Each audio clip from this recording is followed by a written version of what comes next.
Punya wakil juga pelangap-pelongo tuh wakil presidennya. Lagian anak masih kecil disuruh jadi wakil presiden. Emang bisa? Maksa sih begitu, nih negara maksa. Purbaya bikin Gibran dan KDM keok di popularitas. PAN pun kesulitan menariknya ke partai. Sejak jadi menteri, aksi koboi Purbaya bikin elektabilitasnya melejit menurut survei Indeks Politika. Bahkan mengalahkan Gibran dan Deddy Mulyadi. PAN tertarik tapi pesimistis bisa menggaetnya. Sementara publik masih menunggu kinerja nyata Purbaya untuk dorong pertumbuhan ekonomi 2028. Oh, baru juga sebulan kerja gila lu. Tahun 2029 sudah ada yang mencanangkan Prabowo Purbaya. Oh, udah sampai ke situ ya? Mungkin itu juga akhirnya Pak Jokowi memerintahkan relawannya untuk Prabowo Gibran 2 periode. Karena udah mulai loh, kok anak gua nggak disebut nih? Anak saya nggak disebut, udah mulai ada Purbaya. Dan gua nggak mikirin juga jadi apa jawab? Belum kali ya? Nggak mikir sama sekali. Kerja juga belum. Ini kan baru cuman di permukaan aja. Yang di bawahnya belum kita sisir betul lah. Ini nggak ada pilihan sama sekali. Gua nggak peduli juga.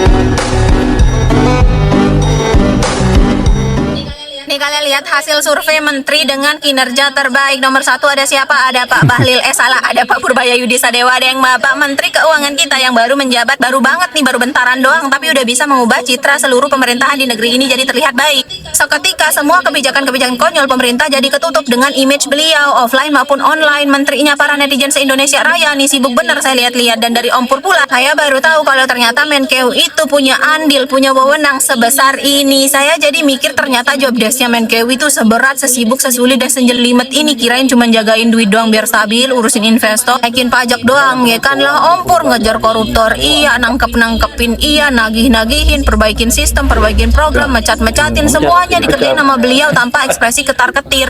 Kalau kata Om Pur, backingannya di belakang beliau ada RI 1 alias Opa Prabowo, tambah lagi 1 Pak di belakang Bapak ada rakyat. Kalinya ada gitu pejabat di negeri ini yang memihak sama rakyat, didukung ugal-ugalan sama rakyatnya. Kalau kalian nggak memihak sama rakyat, sekalinya dibenci, dibenci seumur hidup kalian. Menteri Keuangan Purbaya Yudi Sadewa kini menjadi media darling dan relatif disukai masyarakat dengan gayanya yang ceplas-ceplos dan disebut Pak Koboi. Bahkan elektabilitasnya sebagai calon presiden berdasarkan hasil survei lembaga riset Indeks Politika Indonesia mampu mengalahkan figur politik seperti Wapres Gibran, Anies Baswedan, Ganjar Pranowo hingga Gubernur Jawa Barat Deddy Mulyadi. Nama Purbaya Yudi Sadewa berada di posisi kedua dalam kategori elektabilitas calon presiden, tepat setelah Presiden Prabowo Subianto dalam hasil survei tersebut. Menanggapi elektabilitasnya sebagai capres yang tinggi, Purbaya memberikan jawaban tidak terduga soal kemungkinan berkiprah dalam politik. Purbaya menegaskan dirinya hanya ingin fokus bekerja saja untuk saat ini. Belum sampai 2 bulan duduk di kursi Menteri Keuangan, nama Purbaya Yudi Sadewa langsung menembus daftar 10 besar tokoh politik nasional. Yang lebih mengejutkan lagi, dalam survei terbaru Indeks Politika Indonesia yang dirilis pada tanggal 28 Oktober 2025, elektabilitas Purbaya sudah menyalip 2 nama besar. Gubernur Jawa Barat Deddy Mulyadi dan Wakil Presiden Gibran Raka Buming Raka. Tapi seperti biasa kalau ada survei-survei begini, ya kita jangan terlampau serius-serius amat ya. Kita tetap pantau. Kalau ini kita anggap untuk kita bersenang-senang saja ya. Ya. Bayangkan Deddy Mulyadi membangun citra dan popularitasnya selama bertahun-tahun. Ini dari panggung budaya sampai panggung politik.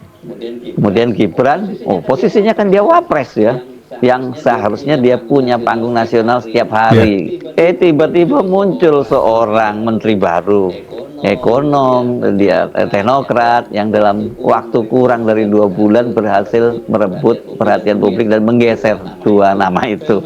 Fenomena ini disebut banyak pengamat sebagai kejutan politik paling cepat tahun ini. Bukan karena mesin politik, bukan karena jaringan partai, bukan karena pencitraan, tapi karena gaya belak-belakan seorang pejabat yang bagi sebagian publik terasa jujur dan berani berkata apa ada. Coba deh, kapan terakhir kali kamu dengar seorang menteri keuangan jadi idola Gen Z?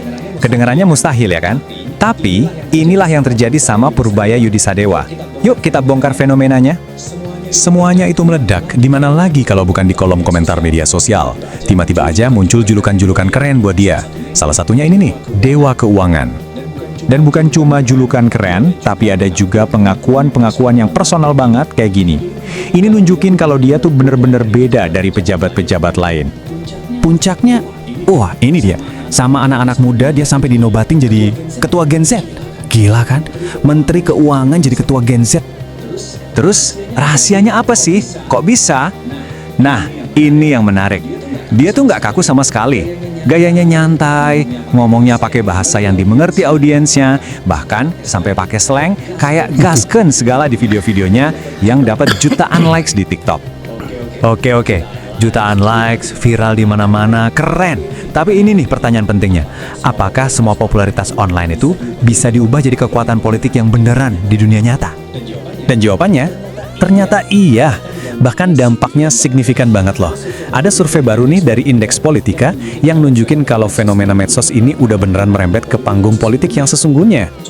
Coba lihat angkanya, 28,65%. Angka segini itu langsung bikin dia nangkring di puncak bursa calon wakil presiden buat pemilu 2029. Bukan main-main kan? Nah, lonjakan secepat kilat kayak gini tentu aja bikin para analis politik pada ngomongin. Mereka nggak cuma ngomongin, tapi sampai ngasih nama khusus buat fenomena ini. Dan namanya adalah efek Purbaya. Jadi intinya tuh bukan cuma soal populer doang. Kuncinya itu ada di gimana cara dia memposisikan diri sebagai antitesis. Gampangnya, dia itu kebalikan total dari politisi-politisi lama yang udah biasa kita lihat. Biar kebayang, perbedaannya tuh kontras banget. Di satu sisi, ada gaya lama yang super formal, kaku, dan mainnya di media tradisional. Nah, di sisi lain, ada gaya baru ala Purbaya, to the point, apa adanya, dan panggung utamanya, ya TikTok. Para analis ngeliat ini lebih dalam lagi. Ini bukan sekedar dukungan biasa. Mereka bilang ini tuh semacam suara protes. Jadi kayak pesan yang jelas banget dari masyarakat kalau mereka tuh udah capek sama cara-cara politik yang lama dan gitu-gitu aja. Pada akhirnya, ini semua ninggalin kita sama satu pertanyaan besar. Apakah efek Purbaya ini cuma fenomena viral sesaat yang nanti juga hilang? Atau jangan-jangan kita lagi nonton lahirnya sebuah formula baru dalam politik Indonesia, di mana jadi viral di media sosial adalah tiket emas menuju kekuasaan? Gimana menurut kamu? Bismillahirrahmanirrahim. Assalamualaikum warahmatullahi wabarakatuh. Sahabat-sahabatku, sahabat HS Channel dimanapun berada, semoga sehat selalu ya. Dan semoga selalu dimudahkan dalam menyempot rezekinya. Amin ya robbal alamin. Sahabat, menurut survei elektabilitas yang dilakukan oleh Indeks Politika Indonesia, Pak Purbaya atau Menteri Keuangan kita ini menempati urutan kedua ya setelah Pak Prabowo. Dalam konteks kalau ditarik ke cawapres lah sebut begitu di 2029 nanti, maka beliau menduduki urutan yang pertama. Nah, ada subjektivitas dari saya karena kebetulan Pak Purbaya dan saya sama-sama punya ijazah ITB ya. Beliau adalah tentunya senior saya ya dari teknik penerbangan kalau tidak salah ya. Teknik elektro ya. Karena teknik penerbangan dengan teknik elektro dulunya itu satu lantai ya kalau di kami itu di teknik mesin ITB ya. Nah, sahabat, tentu saja jika Pak Purbaya ini konsisten, lalu kemudian mampu mewujudkan apa yang dicita-citakan oleh rakyat, termasuk tentu program kerja yang sudah dia sampaikan di paling tidak di 2 bulan terakhir ini terwujud, lalu konstelasi politik juga berjalan dengan dengan natural lah begitu paling tidak ya, dan natural, dan beliau tetap konsisten bersama rakyat, tidak menutup kemungkinan panggung Gibran ini akan ambruk, digusur oleh Purbaya. Dan Gibran tamat menurut saya jika semua berjalan sesuai dengan apa yang seharusnya ya.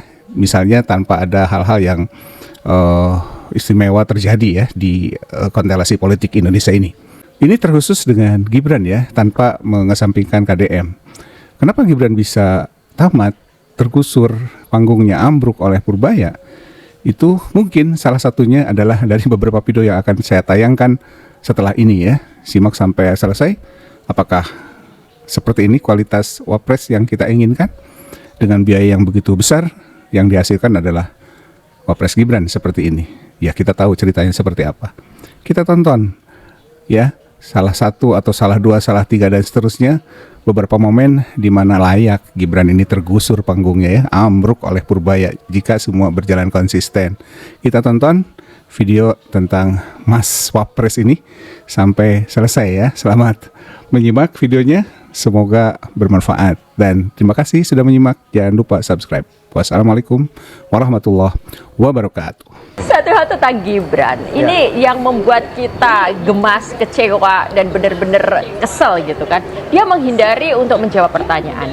Padahal sebagai publik, kita tahu kemampuan seseorang, tahu visi seseorang dari apa yang dia utarakan. Tapi dia kemudian selalu bilang, nggak usah dijawab, biar aja. Saja. Nah, tanya sama orang itu. Ya, lalu apa dong yang bisa kita pegang dari seorang pemimpin kalau pemimpinnya kayak gitu? Meanwhile, in our universe. Tahu sih asal sesungguhnya bukan kan tempat disebutnya tidak tahu asal sama sekali tidak. Ya.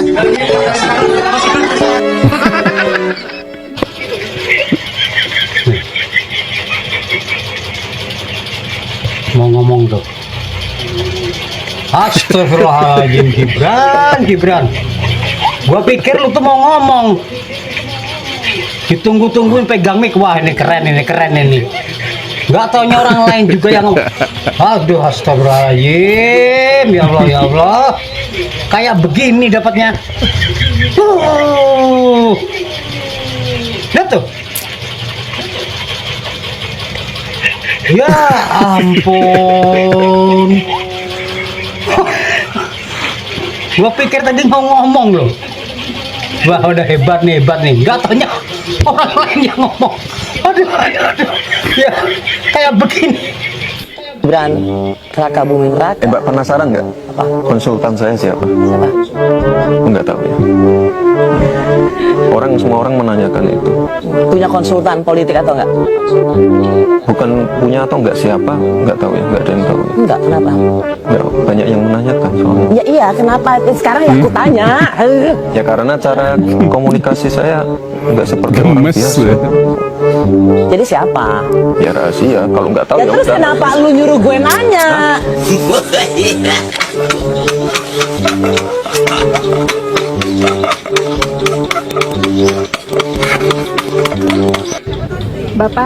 Bapak izin, Bapak izin boleh pesan-pesan buat CPNS optimalisasi Bapak. Saya dari Jakarta ditempatkan di Ambon. Iya, di RRI.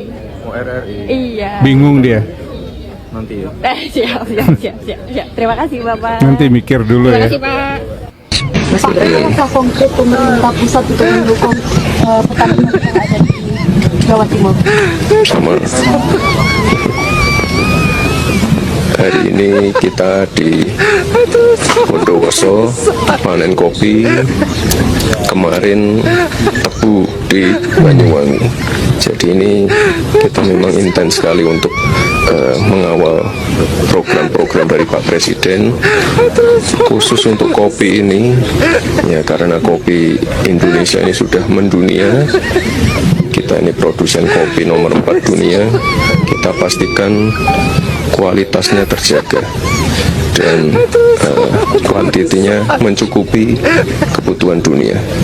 Punya wakil juga pelangap-pelongo tuh wakil presidennya. Lagian anak masih kecil disuruh jadi wakil presiden. Emang bisa? Maksa sih begitu, nih negara maksa.